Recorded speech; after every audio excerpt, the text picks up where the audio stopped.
ऐसी है महाराज, इतनी सार्वभौम है, इस कथा के सुनने मात्र से जीवन कृतार्थ हो जाता।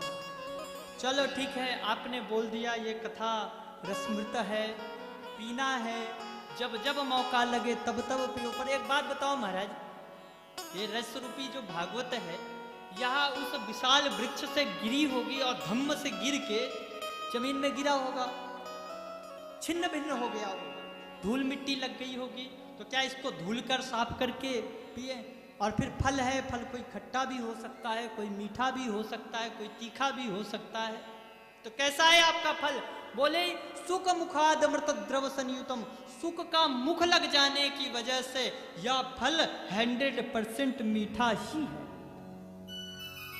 दूसरी बात, गिरने से टूटा फूटा तो नहीं होगा? बोले नहीं, अगर धम्म से गिरता तो टूटता फूटता भी, पर यह धम्म से नहीं गिरा, ये शाखा बड़ी शाखा उतरते हुए आया।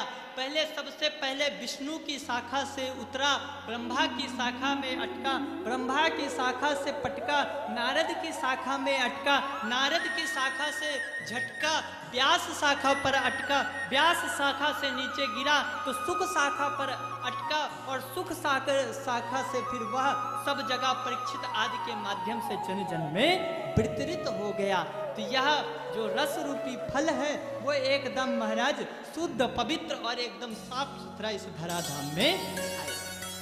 चलो महाराज, इस पावन कथा को रस रूपी जो यह रसामृत है, इसको पीने से संसार के समस्त पाप नष्ट हो जाए। ऐसी यह सुंदर श्रीमद् भागवत की कथा। सूत जी महाराज सौनक आदि ऋषियों से यह चर्चा सुना रहे। सौनक आदि ऋषियों ने कहा, प्रभु यह कथा की महिमा आपने बताई, बड़ा सुंदर लगा, पर हमारे मन में कुछ प्रश्न है। क्या प्रश्न है? बोले हम जानना चाहते हैं मानव के लिए परम धर्म क्या है? मानव के लिए परम धर्म क्या है? क्या मंदिर जाना धर्म है? क्या पूजा करना धर्म है? क्या करोड़ों की संपत्ति का दान कर देना धर्म है? आखिर ये धर्म क्या है? दूसरा प्रश्न हमारा है कि हम मंदिर जब जाते हैं तो एक बड़ी कठिन बात आती है। क्या आती है? कि मन में विचार आता है कि देवता कौन बड़े हैं। कोई कहते हैं दुर्गा जी बड़ी है, कोई कहते हैं राम जी श्रेष्ठ हैं, कोई कहते हैं शंकर भगवान सबसे बड़े हैं। तो आखिर कौन सा देवता सबसे बड़ा है, किसको हम ध्यान? तीसरा प्रश्न हमारा यह है कि वेद में भगवान को अजन्मा कहा गया। अजन्मा कौन है? बोले जिसने जन्म नहीं लिया। तो अगर ठाकुर जी अजन्मा हैं तो फिर देवकी के पुत्र कैसे बने? राम जी कौशल्या के पुत्र कैसे बने? कैसे भगवान इस धराधाम में आते हैं? कृपा करके बताने की कृपा कर। चौथा प्रश्न हमारा यह है कि लोग कहते हैं कि हरि अनंत, हरि कथा अनंता, भगवान की कथाएं अनंत हैं, भगवान की अवतार अनंत हैं। तो प्रामाणिक रूप से भगवान के कितने अवतार? कृपा करके बताने की कृपा कर। पांचवा प्रश्न हमारा यह है गुरुदेव कि श्रेष्ठ वक्ता वह नहीं जो छोटी सी बात को बड़ी करके, आप कृपा करके हमें सार सार कहने की कृपा करें। छठा प्रश्न हमारा यह है कि भगवान इस धराधाम में आते हैं, भगवान इस धराधाम में आए, भगवान कहते हैं जब जब इस धर्म की हानि होती है, जब जब हुई धर्म की हानि, बाढ़ी असुर महा अभिमानी, तब तब धरि प्रभु विविध शरीरा, हरे कृपा निधि सज्जन प्रिया। तो भगवान जब जब इस धराधाम में कष्ट आदि होते हैं, राक्षस लोग उत्पन्न होते हैं, जब वो उत्पात मचाते हैं, तब भगवान आते हैं, इस धरा का भार हर लेते हैं। परंतु जब भगवान इस धराधाम से जाते हैं तब यह धरती किसके सहारे रहती है? तो कृपा करके हे गुरुदेव, हमारे यह 6 प्रश्न हैं जो आप कृपा करके इनके उत्तर देने की कृपा करें। इन 6 प्रश्नों में ही इतना महाराज ताकत थी कि सौनक आदि ऋषियों के इन 6 प्रश्नों के उत्तर देते देते सूत जी महाराज पूरी की पूरी श्रीमद् भागवत कथा श्रवण करा। सूत जी महाराज ने शौनक आदि ऋषियों से कहा, ऋषियों आप लोगों ने बड़ा सुंदर प्रश्न किया है, परंतु जो इस कथा के, इस भागवत के इस संसार में लाने वाले मेरे गुरुदेव हैं सुखदेव भगवान, मैं कुछ देर के लिए उनका चिंतन करना चाहूँ। ये सुखदेव जी कौन है? ये सुखदेव जी महाराज वेदव्यास जी के सुपुत्र हैं। वेदव्यास जी की कुटिया है आपके सम्याप्रास नाम की कुटिया है बद्रीनाथ में। जब आप बद्रीनाथ जी से उतरेंगे ना तो वहां पे वेदव्यास जी की कुटिया है। उनकी पत्नी है बिट्टिका देवी। बुढ़ापा आ गया है, चौथापन आ गया है। बिट्टिका देवी बैठी है और व्यास जी से पूछ रही है, व्यास जी चौथापन आ गया है, बुढ़ापा आ गया है, अभी तक लाल का मोह देखने को ना मिला, क्या ऐसे ही हमारा जीवन चला जाएगा, हमें पुत्र नहीं होगा?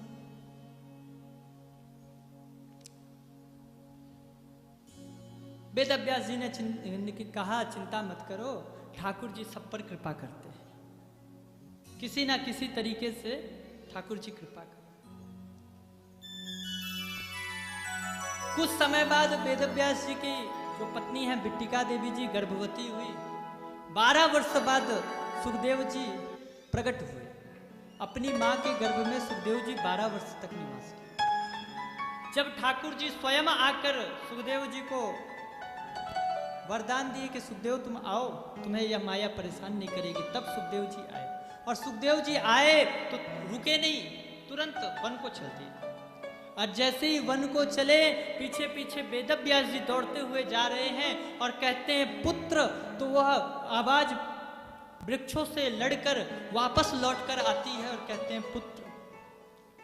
मानो ऐसा लग रहा है कि वह वृक्ष भी कहना चाह रहे हैं कि जिन सुखदेव जी को आप पुत्र पुत्र कह रहे हो, ये भी कहीं पूर्व जन्म में आपके पिता रहे होंगे। ऐसा पुत्र जिसको जो जन्म लेते ही वन को चल दिया, ऐसे परम तपस्वी पुत्र को आप वापस ले जाने की चेष्टा कर रहे हैं। ऐसे पुत्र को तो बारंबार हम भी प्रणाम करते हैं। वेदव्यास जी ने मन में विचार किया, जब पुत्र की इच्छा नहीं है तो मैं इसे वापस नहीं ले जा सकता। वेदव्यास जी वापस आ गए। आज वेदव्यास जी निराश बैठे हैं, मन में विचार कर रहे हैं, इतने पुराणों की रचना कर दी मैंने, इतने शास्त्रों की रचना कर दी, पर मन में शांति नहीं, क्या करूं? नारद जी आए। नारद जी आकर वेदव्यास जी को उपदेश किए चतुश्लोकी भागवत। और चतुश्लोकी भागवत का उपदेश करके कहा, आप भागवत की रचना करो। वेदव्यास जी ने कहा, नहीं, मैंने इतने सारे पुराणों की रचना कर दी, इतने सारी शास्त्रों की रचना कर दी, अब मेरी कोई इच्छा नहीं है, मैं नहीं अब रचना करना चाहता। तब नारद जी ने वेदव्यास जी को अपनी कथा सुनाई। नारद जी ने अपनी पुरानी पूर्व जन्म की कथा उन्होंने नारद जी ने बताया कि मैं दासी पुत्र नारद, जिसे आप आज देवर्षि देख रहे हो, संतों के संग से, संतों के भजन से, संतों का संग करने मात्र से यह देवर्षि नारद जो दासी पुत्र था, आज देवर्षि नारद बन गया। नारद जी ने समस्त अपने पूर्व जन्म की कथा सुनाई, किस प्रकार संत के आदेश से भगवान का भजन करते करते नारद जी को ठाकुर जी की प्राप्ति हुई और ठाकुर जी ने आशीर्वाद दिया और दूसरा जन्म जो उनको मिला नारद जी को, वह देवर्षि नारद का मिला। तो उन्होंने कहा कि जब मैं ठाकुर जी के नाम रूपी भजन से, जब मैं दासी पुत्र देवर्षि नारद बन सकता हूँ, तो क्या आप उन ठाकुर के नाम रूपी नौका का सहारा लेकर आप यह सुंदर श्रीमद् भागवत की रचना नहीं कर सकते? नारद जी ने तुरंत वेदव्यास जी के कान में चतुश्लोकी भागवत कान में सुना दी। और जैसे ही कान में सुनाई, महाराज उस भागवत के प्रताप से ही वेदव्यास जी ने तुरंत समाधि लगाई और चतुश्लोकी भागवत को वेदव्यास जी ने 18,000 श्लोकों में परिणित कर दिया।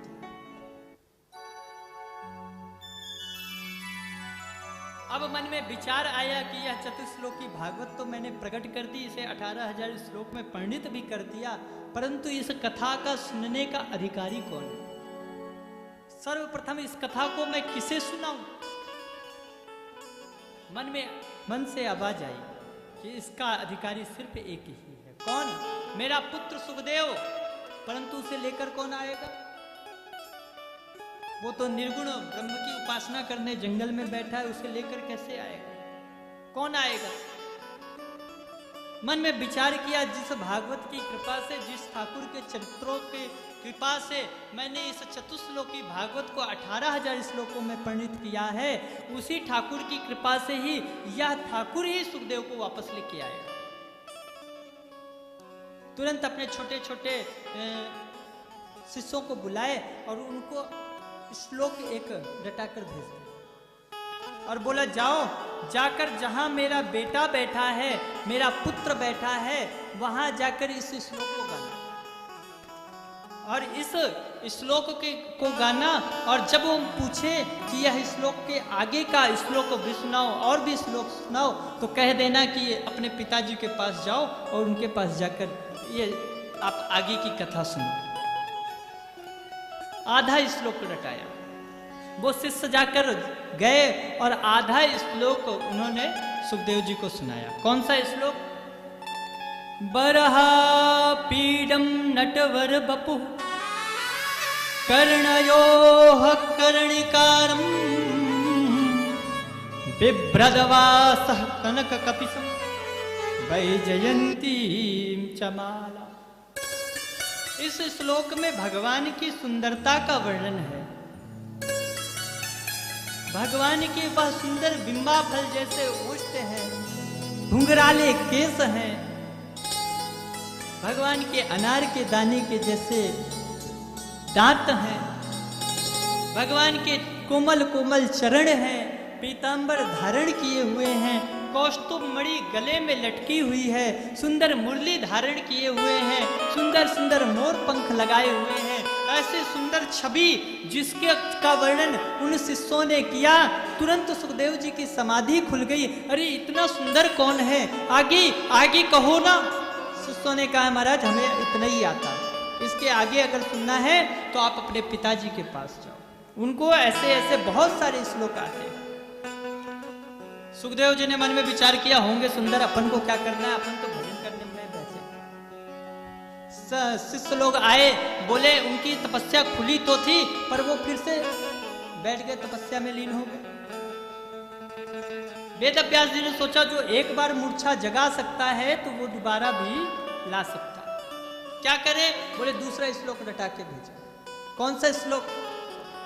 अहो बकीयम स्तन कालकूटम जिघांसया पाययदप्यसाध्वी लेभे गतिम धातृचितां ततोन्यम कं वा दयालुं शरणं व्रजे। दूसरे श्लोक में है, अहो बकीयम स्तन कालकूटम। आहा, देखो तो ठाकुर को पूतना आई है, ठाकुर को विष पिलाने के लिए स्तनों में विष लगाकर आई है। और ठाकुर जी ने देखा और देखकर महाराज उन स्तनों को पीते जा रहे हैं और पीते पीते उसके प्राणों को हर लिया और उसको मात्र गति प्रदान कर दी। क्यों? क्योंकि यह जो कार्य कर रही है ये माँ का कार्य कर रही है। जो पद मैया यशोदा को वर्षों बाद मिलेगा, वो पूतना को भगवान ने अभी दे दिया। कौन होगा इतना दयालु? सुखदेव जी ने जैसे ही सुना, तुरंत दौड़कर भागते हुए आए। पिताजी पिताजी, मुझे भागवत सुननी है, मुझे आगे की कथा सुनाओ ना, मुझे भी कथा सुननी है। सुखदेव जी ने देखा तो मन में विचार किया, मैं अगर कथा सुना दूंगा तो कहीं मुझे आगे आने वाले लोग ये ना कह दें कि वेद व्यास जी ने अपने पुत्र को कथा सुना दी। किसी क्या कोई और उनको मिला नहीं? तुरंत वेद व्यास जी ने जनक जी के पास सुखदेव जी को भेजा। सुखदेव जी की परीक्षा लेने के लिए जनक जी के पास भेजा। क्यों? क्योंकि आप भागवत का सुनने का अधिकारी, प्रथम सुनने का अधिकारी वही है जो काम, क्रोध, लोभ, मोह में विजय प्राप्त कर ले। जनक जी के पास गए। जनक जी के यहाँ दरबार में 14 दिन तक सुखदेव जी खड़े रहे। जब जनक जी ने देखा तुरंत चरणों में गिर गए और जनक जी ने कहा कि ऐसा बालक मैंने आज तक देखा नहीं। तुरंत वेदव्यास जी को संदेशा भेजा, तुम्हारा पुत्र काम, क्रोध, लोभ, मोह को विजय प्राप्त कर चुका है, तुम इसे भागवत का ज्ञान दे सकते हो। तुरंत सुखदेव जी भगवान आए। वेदव्यास जी ने सुंदर सुखदेव जी को कौंपिन पहनाई, सुंदर जनेऊ धारण कराया और भागवत का सुंदर श्रवण लाभ प्राप्त कराया। 3 बार वेदव्यास जी ने सुखदेव जी को श्रवण कराया।